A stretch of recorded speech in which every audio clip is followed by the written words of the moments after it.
Bismillahirrahmanirrahim. Assalamualaikum warahmatullahi wabarakatuh. Kepada yang terhormat dosen pengampu mata kuliah Psikologi Pendidikan, Bapak Dr. Kasman SPDI MPDI, serta teman-teman sekalian. Perkenalkan, nama saya Mutahharoh dari kelas C dengan NIM 24801065.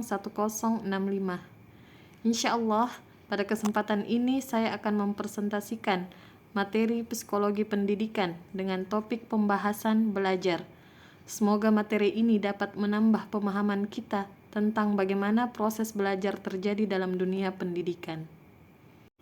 Baik, selanjutnya, belajar merupakan inti dari pendidikan karena melalui belajar peserta didik mengalami perubahan dalam hal pengetahuan, sikap, dan keterampilan. Dalam hal ini, psikologi pendidikan berperan penting karena membantu pendidik memahami bagaimana peserta didik belajar, sehingga proses pembelajaran dapat berlangsung lebih efektif dan bermakna, bukan hanya sekedar penyampaian materi. Baik, slide selanjutnya yaitu pengertian belajar. Secara umum, belajar dapat dipahami sebagai proses perubahan perilaku yang terjadi pada diri seseorang sebagai hasil dari pengalaman dan interaksi dengan lingkungan. Perubahan ini tidak hanya terlihat dari aspek pengetahuan, tetapi juga sikap dan keterampilan yang dimiliki individu setelah melalui proses belajar. Baik, selanjutnya adalah ciri-ciri perubahan hasil belajar. Perubahan yang terjadi akibat belajar memiliki beberapa ciri. Yang pertama yaitu disadari oleh individu. Artinya, seseorang menyadari bahwa dirinya mengalami perubahan. Yang kedua adalah terjadi karena latihan dan pengalaman, bukan secara tiba-tiba. Ketiga, bersifat relatif permanen, sehingga perubahan tersebut menetap. Dan yang terakhir adalah perubahan itu bersifat positif dan fungsional, artinya bermanfaat dalam kehidupan sehari-hari.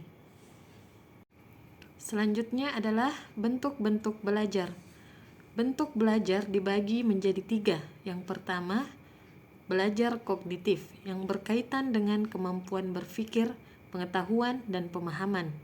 Dan yang kedua adalah afektif yang berhubungan dengan sikap, nilai, dan perasaan seperti kejujuran dan tanggung jawab. Adapun yang ketiga adalah psikomotorik, yaitu keterampilan fisik yang diperoleh melalui latihan, misalnya menulis atau melakukan praktik. Selanjutnya, tahapan-tahapan belajar. Proses belajar berlangsung melalui beberapa tahapan, dimulai dari yang pertama adalah motivasi, yaitu dorongan untuk belajar. Kemudian perhatian, yaitu fokus pada materi. Setelah itu pemahaman, yaitu mengolah informasi. Selanjutnya penyimpanan, ketika materi tersimpan dalam ingatan. Lalu penerapan, yaitu menggunakan hasil belajar. Dan terakhir adalah evaluasi untuk menilai keberhasilan belajar. Baik, selanjutnya adalah faktor-faktor yang mempengaruhi belajar. Belajar dipengaruhi oleh beberapa hal. Yang pertama, faktor internal seperti minat, motivasi, dan kondisi fisik. Yang kedua adalah faktor eksternal seperti lingkungan keluarga, sekolah, dan masyarakat. Adapun yang ketiga adalah faktor pendekatan belajar, yaitu cara atau strategi yang digunakan peserta didik dalam belajar. Baik, selanjutnya adalah peran guru dalam proses belajar. Guru memiliki peran yang sangat penting dalam proses belajar. Guru perlu memahami karakteristik peserta didik, menggunakan metode yang bervariasi, serta menciptakan suasana belajar yang kondusif. Selain itu, guru juga harus memberikan motivasi, bimbingan, dan melakukan evaluasi pembelajaran secara berkesinambungan.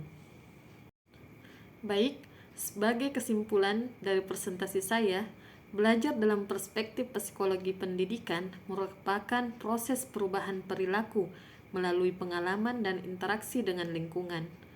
Proses belajar memiliki berbagai bentuk dan tahapan, serta dipengaruhi oleh faktor internal dan eksternal. Oleh karena itu, pemahaman terhadap konsep belajar sangat penting bagi pendidik agar pembelajaran dapat berlangsung secara efektif dan optimal. Baik, alhamdulillah demikian presentasi yang dapat saya sampaikan. Saya ucapkan terima kasih dan mohon maaf atas segala kekurangannya. Assalamualaikum warahmatullahi wabarakatuh.